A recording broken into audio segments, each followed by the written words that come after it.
வணக்கம் நண்பர்களே. நான் அதிமுகவினுடைய தொண்டன் கிடையாது, கட்சியில் கிடையாது. ஆனால் ஒன்று சொல்கிறேன், எடப்பாடி பழனிசாமியினுடைய லீடர்ஷிப் மிகுந்த போற்றத்தகுந்தது. எப்படி? பதிவுக்குள்ளே போகிறதுக்கு முன்னாடி சேனல் சப்ஸ்கிரைப் பண்ணிக்கங்க, நோட்டிஃபிகேஷன் பெல் பதிவு பண்ணிக்கோங்க. முதலில் அவருடைய லீடர்ஷிப்பை பாராட்டுறேன். இரண்டாவதாக, இப்போ ஏற்பட்டிருக்கிற ஒரு நெருக்கடி இருக்கு இல்லையா, இதில் நமக்கு கிடைத்த தகவல்கள், உறுதிப்படுத்தப்படாத தகவல்கள் என்ன அப்படின்னா, அதிகமான சீட்டுகளை கேட்டு நெருக்கடி கொடுக்கறது. உதாரணமாக, இவங்க ஒரு 50 சீட் கொடுக்கலான்னு நினைக்கிறாங்க. சீட்னா தேர்தலில் நிற்கிறதுக்கு தொகுதிகள், ஒரு 50 தொகுதிகள் கொடுக்கலான்னு நினைக்கிறாங்கன்னா, கிட்டத்தட்ட 90, 60 அப்படின்னு வேறு மாதிரி கணக்கெல்லாம் இவங்க ஒரு மாதிரி போட்டுக்கிட்டு போய் நெருக்கடி கொடுக்கறது.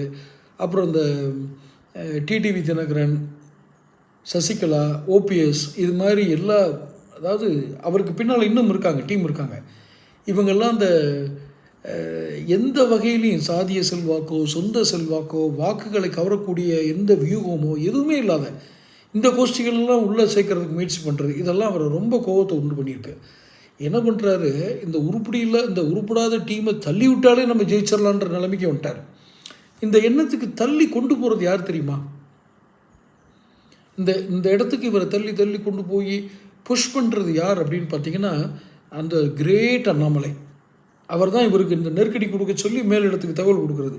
ஐயா, இவங்க வந்தால் நமக்கு ஜாதி ஓட்டு கிடைக்கும், ஐயா இவங்க வந்தால் பழைய ஓட்டு கிடைக்கும், ஐயா இவங்களால தான் போன முறை தோற்று போனோம். எனக்கு ஒரு விஷயம் நான் சொல்கிறேன்.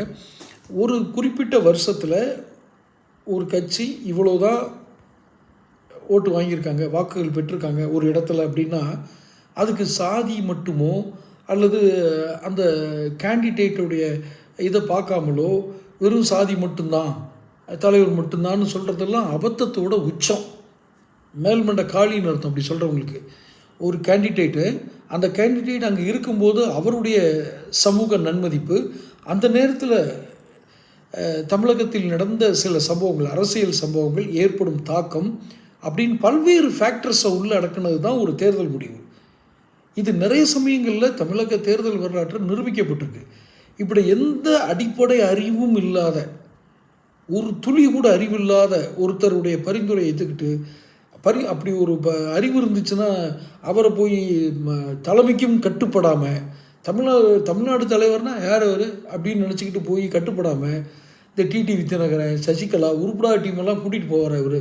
அதனால் எடப்பாடி என்ன முடிவுக்கு வந்திருக்காரு, ரொம்ப நெருக்கடி கொடுத்தா அப்படியே தூக்கி அப்படி போட்டோம்னா அதுக்கெல்லாம் கலைஞ்சி போயிடும் அப்படின்னு இந்த இடத்துக்கு கொண்டு வருது யார்? அண்ணாமலை. பாஜக சுதாரிக்குமா? தொடர்ந்து